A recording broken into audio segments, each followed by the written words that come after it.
Welcome to the CPTM Smart Partners Hub, and a very special welcome to Virginia. Today is 6th of October, and today in Washington, the Commonwealth Finance Ministers meeting, Virginia, they meet, I understand, in the morning, and one of the main highlight of the Smart Partners this year, particularly central bank governors, was the issue of the impact of digital landscape, particularly blockchain technology, on financial sector and specifically on financial inclusion. Mm-hmm. And so they will be discussing today. And yesterday, on 5th of October, before the Commonwealth Finance Ministers, the Commonwealth Central Bank Governors met, and they were those who for about 7 years, in think tanking mode here in the library, at the CPTM hub, they emerged this approach to financial inclusion, which was well ahead the financial inclusion that nowadays World Bank, IMF, and everybody else is practicing, and so on. And so you are very, very welcome today, because specific achievement of the financial inclusion up to now is in relation to this approach that is based on smart partnership, but is related to adaptive flexibility. And when about 7 years ago, if you know the governor of the bank from Mauritius, Mr. Benik, who is also a CPTM companion, but I'll introduce you in a moment, when he came up with the idea that we cannot look just at financial inclusion as it is, we have to look to adaptive flexibility as things evolve, including digital impact and so on. People thought that, look, we as central bank governors, we just need to do what we need to do today. But after 7 years, we've got engaged and adopted that methodology of adaptive flexibility based on complexity. You don't talk about this as a theoretical, but as a practice, as an operative in leading central banks in Africa, of course, in Caribbean, in Bank of England. And there are particularly these things happening because of the digital landscape evolving and the blockchain technology. So I think that since your background in particular is more connected with strategy, and always was, Virginia, and I'm so glad that you came in today, being in London, and first of all because in December, when you have been conferred the CPTM companion as part of the 20th anniversary alongside His Excellency President Kikwete, former President of Tanzania, and CPTM fellows, but and central bank governors and so on, you sent a message, but you haven't been here to actually people remind themselves that when we say CPTM and smart partnership approach, we're talking about approaches like yours. And you've been probably alongside Professor Tom de Gregory, alongside lately Alan Bryder, former Secretary General of ISO from France. You've been kind of demonstrating that those countries in the Commonwealth are actually not closed within the Commonwealth. It's a Commonwealth and beyond. So right from the beginning, 95 and before, we brought in the best people, the best institutions, the best approaches that are from private sector like Shell, from wherever. You're from Argentina, but you're one of the leading strategists for so many years. I mean, when Professor Peter Serracino Inglot in Malta discovered you, he Father Peter, as we call him. As you remember, the idea of think tanks, the idea of farmhouse. Yeah. And you remember we have a farmhouse Yes, there, yes, the yes, Malta yes, I farmhouse. remember it well. I mean, all those things are part of the fabric and the pedigree of the smart partnership approach, as we call it, and which is, as far as possible, not documented, but kind of into what the Southern Africans called a manifesto, a manifesto for applying smart partnership and the dialogue for limitless opportunities. Yes. Yeah. Now, but these limitless opportunities, you see, nowadays probably have to be looked into in relation to limitless and limits. So since we started, there was an exuberance in trying to approach everything with smart partnership for limitless. But you realize quite quickly that you only can achieve limitless if you know the boundaries of limits. So now you are today the Assistant Secretary General in UN. You're dealing with a global world type of picture, but in very specific and direct kind of contributions that you make. So, well, we hope this smart partnership dialogue, as you yourself contributed to, and the approach, you are actually contributing in UN work on the smart partnership. Now, I was thinking that you are probably one of the best one because of your overall strategic view as an insider and outsider, as a founder and as looking forward. To answer to a question, which is smart partnership a kind of a vision for all seasons for our group? And when I say our group is open and closed. Open and closed. It wasn't ever closed, right from the beginning. If you take the closed in relation to Commonwealth, it was always open, but of course connected with those particular spaces then in Caribbean, Africa, and Malaysia and Asia. So is smart partnership and its approach a basis for a vision for all seasons, or a visioning for all seasons, meaning you are good, bad, the world goes wild or goes. Yeah, so that's one question. And the other one, obviously, today, for instance, and yesterday, and the day before, and up tomorrow on Friday, again, the annual Nobel Prize has been announced, and tomorrow there will be the Peace. Yes. The Nobel Prize for Peace 2016. Obviously, in the Smart Partnership group, the science and technology, the chemistry, the physics, and so on, are followed very, very the Nobel Prize, because we have been in the group right from the beginning interested in even if a country is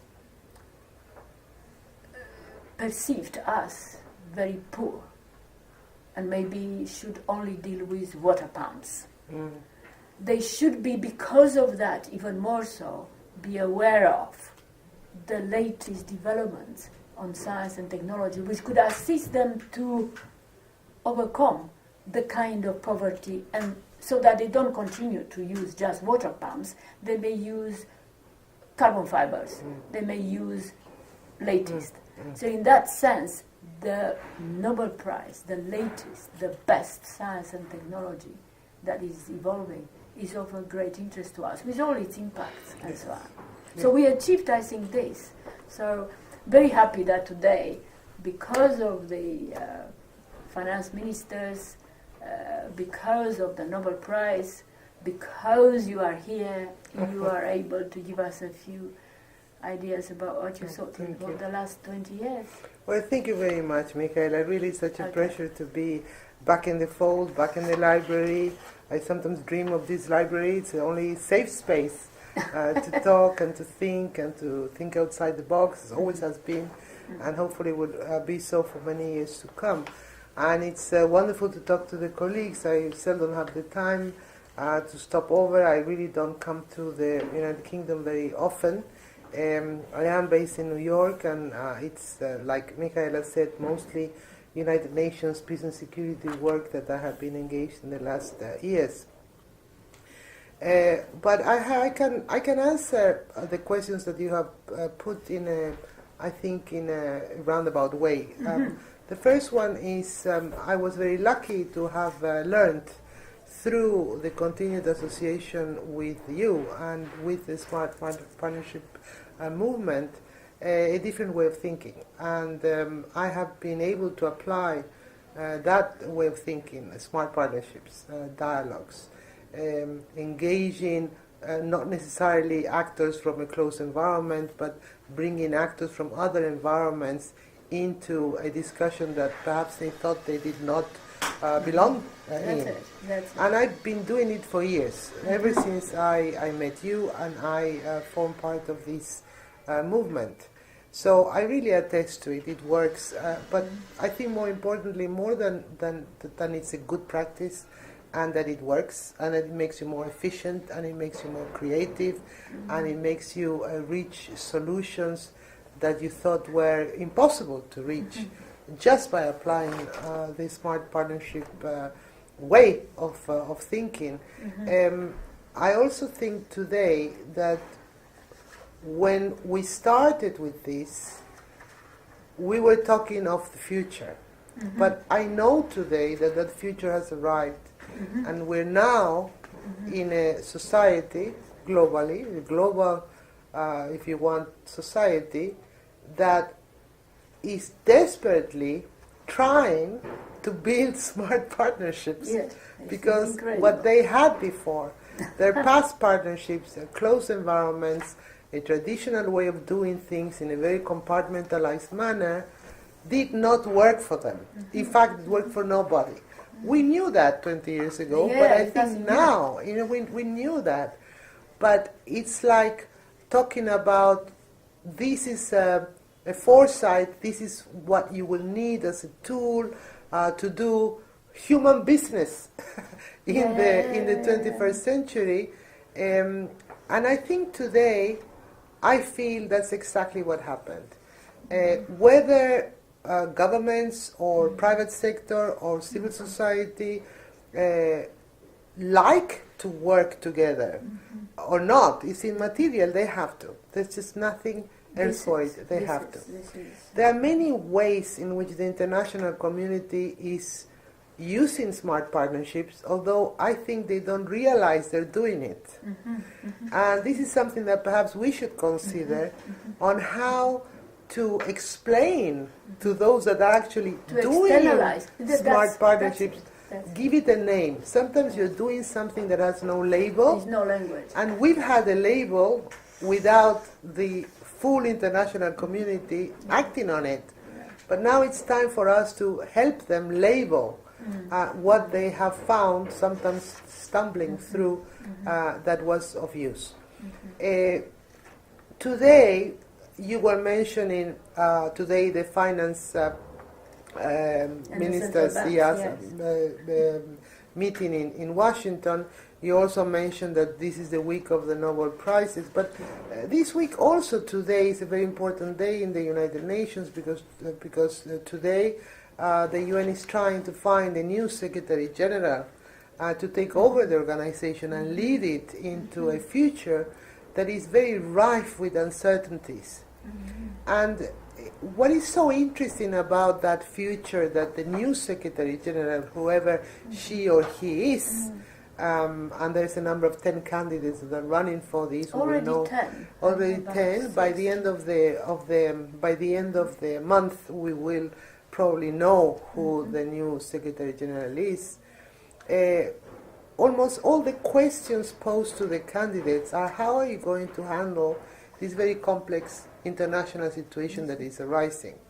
And invariably, the issues of dialogue, the issues of creating flexible partnerships to deal with common problems that were not perceived as common in the past, but that clearly are common today, has emerged as one of the key factors. The issues of peace and security, of the strategic developmental goals that must be met, the issues of humanitarian crisis, are perhaps the three biggest issues at the United Nations discussions today. And one very worrisome discussion is the issues of limits or the limitless nature of information.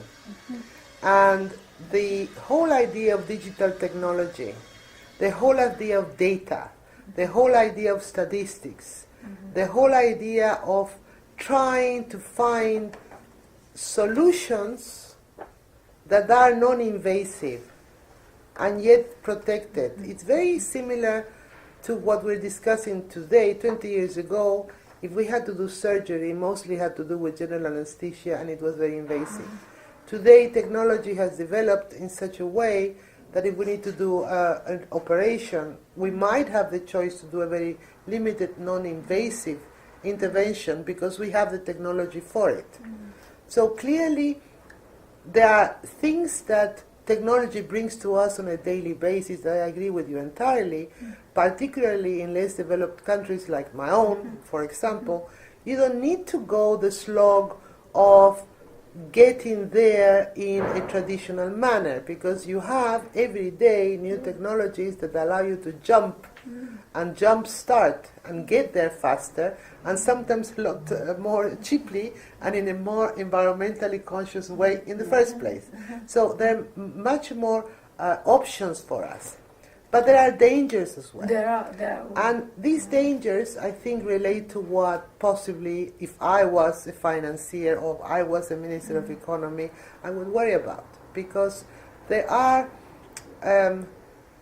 in the pursuit of the right data that would allow you, or the right statistic that would allow you to do what you would call a very measured, non-invasive intervention in the resolution of an issue, there are the risks of being hijacked precisely at the time when you're doing this data collection. What we're seeing at the UN and in other parts and in other regional and international organizations is that the more information you need, the more information you give as well. Yes. You run the risk of one or two things. Either you can either simplify or generate a very crooked vision of reality, and in which sense the solutions you promote might not work, right?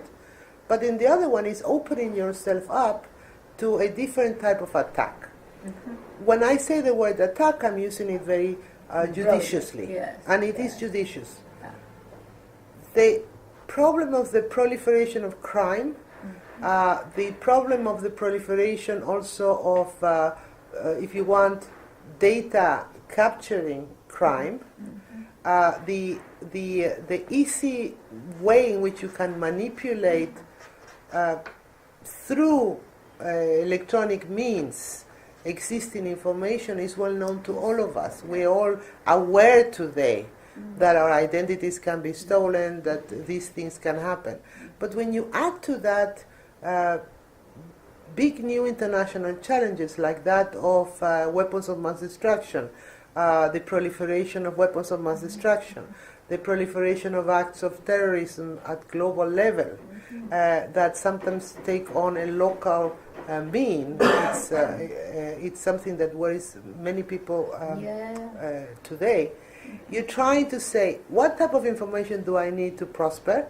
What type of information do I need to control and contain so that I can protect? So this idea of prosperity plus protection it's almost like a tension that has been generated, which only smart partnerships that close and open in a flexible manner can guide. That's it. So I think we're again ahead of the curve. Yes. I think we have an obligation, I think, in the movement to really assist in the discussion of how do you connect science and technology inclusion, quality and standards, how do you put financial inclusion all under a, if you want, security umbrella. National security. And that national security umbrella, you know, it has often been lacking in our thinking.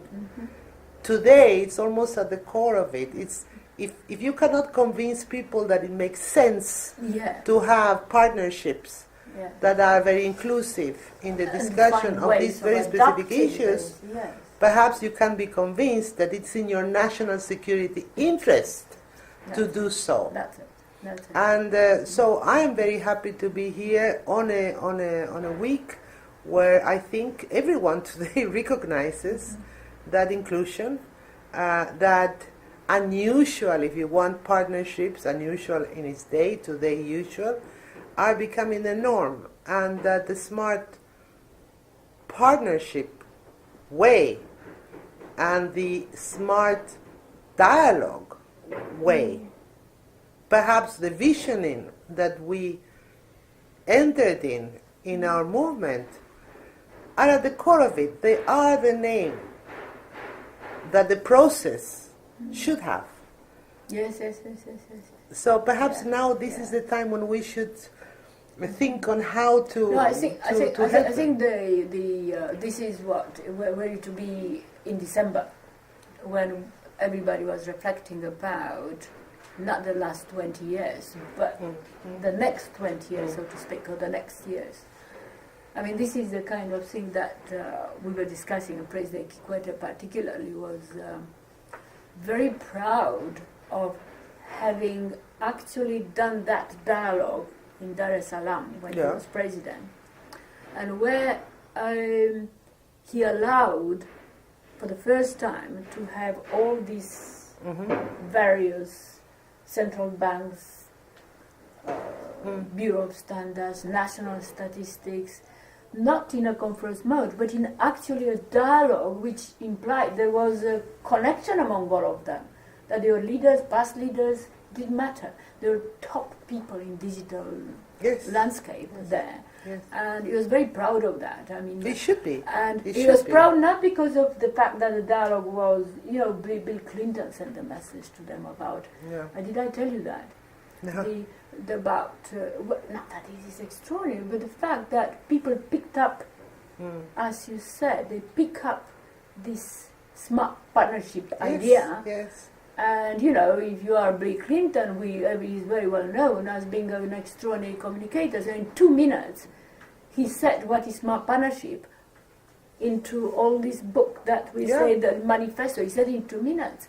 So it was during that dialogue that, or for that dialogue, that sort of expression has been expressed, has been attracted.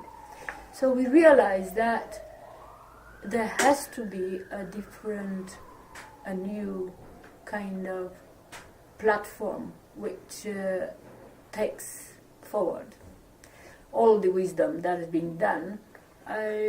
New people. There are dangers in the fact that visioning, as we've seen with visions, national visions, they became almost, it entered the arena of consumerism. Yeah. When you say a vision, a vision is but you see, the vision is really a process. It's not an objective in itself. And if you make it a fossil, if you make a vision a fossil, it becomes a fossil a day after it's been made. So vision is a process. It's the way you envision things, the way you visualize what you're doing, the way you visualize it to find more effective ways to do what you do. So you need constant visioning to be able to adapt it to the realities and to the differences both in the context, the circumstances, your own space and those of others. And I think we're seeing in the world today precisely that. I mean, we're seeing the reduction of regional spaces. We're seeing both contracting and increasing of areas of common interests. So I think that when you talk of the Commonwealth, you won't be able to talk of Commonwealth countries anymore. You'll talk of the Commonwealth and beyond. I mean, which countries, other countries, or which private sectors in other countries have got common interests that you can create a smart partnership with. And that does not mean that you are reducing the Commonwealth space. It means that you are making it bigger. But the same thing is happening in Europe. Europe is moving to the east. It's moving very clearly to the east and to the south, where they're trying to build up partnerships with those that they feel that they can best serve. The United Kingdom is a space in point. They are building new partnerships. They have to. They have taken a decision. They have taken a decision to exit the European Union. That was their partnership for 50 years. Now they're looking for other types of partnerships aside from the Commonwealth or as part of the Commonwealth. So I think we're seeing a lot within Canada, we see New Zealand, we see Australia. All of these countries, even the many countries in Asia, are trying to find different smart partnerships. In Latin America, we're seeing the same thing. And what is so interesting to me is that aside from the constant search for a different type of partnership, it doesn't need to be put in a legal or in a financial or in a political context, because those interests, those common interests and common needs are almost all reflected, again, I go back to something no one wants to talk about, which is the strategic development goals. Yeah. Ultimately, the development goals are not a homework for the UN to go and take an exam and say how I did do. They are a roadmap on how every country, as they move forward in an inclusive fashion with their own societies, with their own private sector, with their own neighbors, how they're going to try to reach the limits of prosperity. And I say limits of prosperity so that it takes into account things like climate change, takes into account things like environmental concerns, how they're going to do this in an intelligent and efficient manner. Now, all of these are based on data. How on earth can you move ahead your strategic development goals if you don't have to start with a very good and balanced survey of the data that you today have and that you and how do you express where you want to go. To analyze and the old data is irrelevant, because a lot I'm seeing in the UN particularly, I'm seeing a lot of questioning of statistics. We saw that in the World Bank as well. The old statistics, all indices, do not reflect the actual world of today. So it is a smart partnership that is needed to generate the indices that will, or the index itself, that should be like the blueprint upon which you flexibly adapt that index to what you need. If not, in about 20 years' time, we're going to meet someplace in the middle of the sea or someplace in the UN, wherever it is, and we're going to start exchanging figurines. And some countries are going to find that the indexes they used to explain their path to prosperity, to responsible prosperity, that path has led them astray. And they don't have a common language with the other country to share the lessons learned. By starting now with this type of exercise of inclusive data and standard generation, and doing it in a very broad fashion, which includes security, includes standards, includes finances, includes all of this technology, science. We have to do it now, because if we come to it too late... Sorry? It ensures a self-validation. It ensures your self-validation, but it also gives you control over your own future. You can't just wait to be given a template on which is the service that will be used. The UN won't produce that. It will have to come from a process. And that process has a name, which is a smart partnership process. we must do it through dialogue in a smart way, and then we have to flexibly adapt it for it to be engaged. So I think we're spot on, but I think now we have to push. Yeah, I know. And, yesterday, talking about indices, just as a kind of bracket, this week, the Mo Ibrahim Index of Governance, annual, has been published. But they had 10 years anniversary of this index. And they have in their kind of involvement or the advisory group, former heads of government, particularly from Africa. This is an African index for governance. And Sukitumila Masire, His Excellency, was there among others, fellows, emeritus.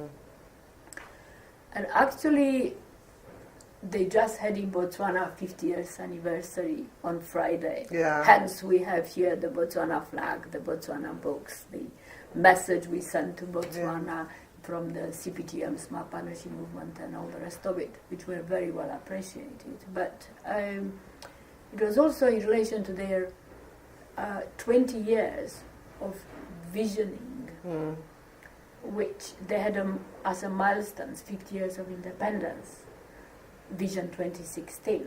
So now they there was a debate, would they start a new vision or would they continue the visioning or the vision for the next up to 2036.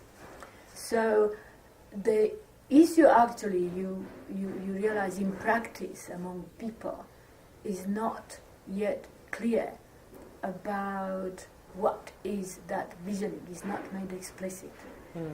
When they meet in a smart partnership mode, that is national, tribal, traditional or otherwise, when they meet and they say this is a smart partnership way of doing things, they explicit, they give it a name, they understand what it is. But that has to happen all the time. Otherwise there are questions like, did we finish Vision 2016? Well, the vision is an ongoing thing, the visioning thing. You can have milestones. You can have milestones on where you want to be at such point or another, but you don't have to have, you must never have the complete picture. Visioning is just being alert about the changes in the context, both internal and external. Everything you achieve in a national plan of any type, anything you achieve, changes your reality. That's why you wanted to achieve it in the first place. It was started as a political objective. It reached its mandate, it reached its fruition, it matured, and it produced what you wanted it to be. Once it produced it, it's changed your reality. That leads to a different type of visioning exercise, which means it's not a new vision once you reach, it's a perpetual movement of things that change. Your reality changes, the reality of others changes, you have to keep thinking, and more importantly, the constituencies changes, the generations changes. The issue of, it might be 20 years ago you had a different ratio between your urban and your rural populations. You might have had a different ratio between your young people and your elder people. The world changes, so it might come to be that now you have to find other types of those ones that expressed inclusion in the past don't necessarily mean inclusion today. So you must do perpetual visioning by being very flexible, bringing in emerging groups and emerging processes and emerging partners into your visioning exercise. Is this good enough? Can we go further than this? Do we go in a different direction? It's a constant exercise. So I don't see a problem with it, as long as you make sure that one thing is your plan of action and another thing is your visioning. And one thing is not necessarily related to the other. Of course, the points which have been made 25 years ago or so, when you came into the farmhouse alongside Peter Serracino and the others, we're talking about networks. Networks and complex type of situations where networks are involved in cooperative governance. I can't believe that we were able to discuss not among theoretical type of individuals, but with people from Grenada, from Malaysia, from Cyprus, because they brought in the reality of it, the networks involved, again, if you go to networks and to the farmhouse and what the value of us, I said we were, in a way, funny enough, visionaries, although we did visioning, but we were visionaries. I think we had the foresight not on future problems. We didn't identify future problems. We identified future solutions. Correct. And I think that was one of the anomalies of one of the exceptional qualities of the process. But if you recall the first farmhouse, and I remember them very well, they were still done in the period of the Cold War. They were still done in a period where regions were penalized from doing South-South interactions. There was mostly North-South interaction. There was never an engagement with private sector. There was no issue of engaging civil society even for any type of discussion. All over the world, there never was. There were no networks. There were no networks. And so the world at that time, in that very rigid environment, which had very big compartments, and you were penalized if you stood outside of, if you reached out to an odd partner, you were penalized for it. You were regarded with suspicion. And yet we pushed the line saying, and I think we were right, the main doctrine as strategies in the world before 1991 was that of deterrence. So deterrence was what propelled human relations. And what you were trying to do is the avoidance of the start of a situation you could not handle. When you try all your life to avoid a problem, you never deal with it because you're avoiding it. So deterrence was about deterring others to do something that you thought might harm you. The opposite of that is networking, because in networking, I mean, the opposite of deterrence is cooperation. When you have cooperation, and you have cooperation in a fair manner, that is not led by mean interest, but it's cooperation that emerges from the respectful understanding of everybody's needs at a particular point in time, then the networks emerge, because you cannot deal with any problem. All of them are too big for anybody. There's not a single country, not even the biggest superpower today, can deal with the problems without the cooperation of others. None of them can. So the idea of networking and the idea of emerging networks was not an idea to improve information sharing. It was to provide a safety net that could be used to resolve the problems that were emerging in a changing environment. And I think we prove it. I think it's done. Today, everybody talks of networking. Everybody talks of building block approaches. Everybody talks about unusual or South-South cooperation. Everybody talks of multidisciplinary, multidimensional approaches to either peace and security or humanitarian issues or finance, or they talk about unusual and innovative. So they're talking of a language. They don't understand that what they're doing is smart partnerships. So anyway. Probably we'll need to make explicit the smart partnership in the I think that's what you need to do. Okay, well, I mean, we were very happy to have you, Virginia, and I hope in the next few years you have a bit more time to probably lead some of this smart partnership I love that. explanation, and as Assistant Secretary in the UN, or Secretary General in the UN, I'm not very sure exactly how do you perceive the networks in the future, but UN is usually perceived as a very kind of structured based organization, which probably in itself will evolve from within.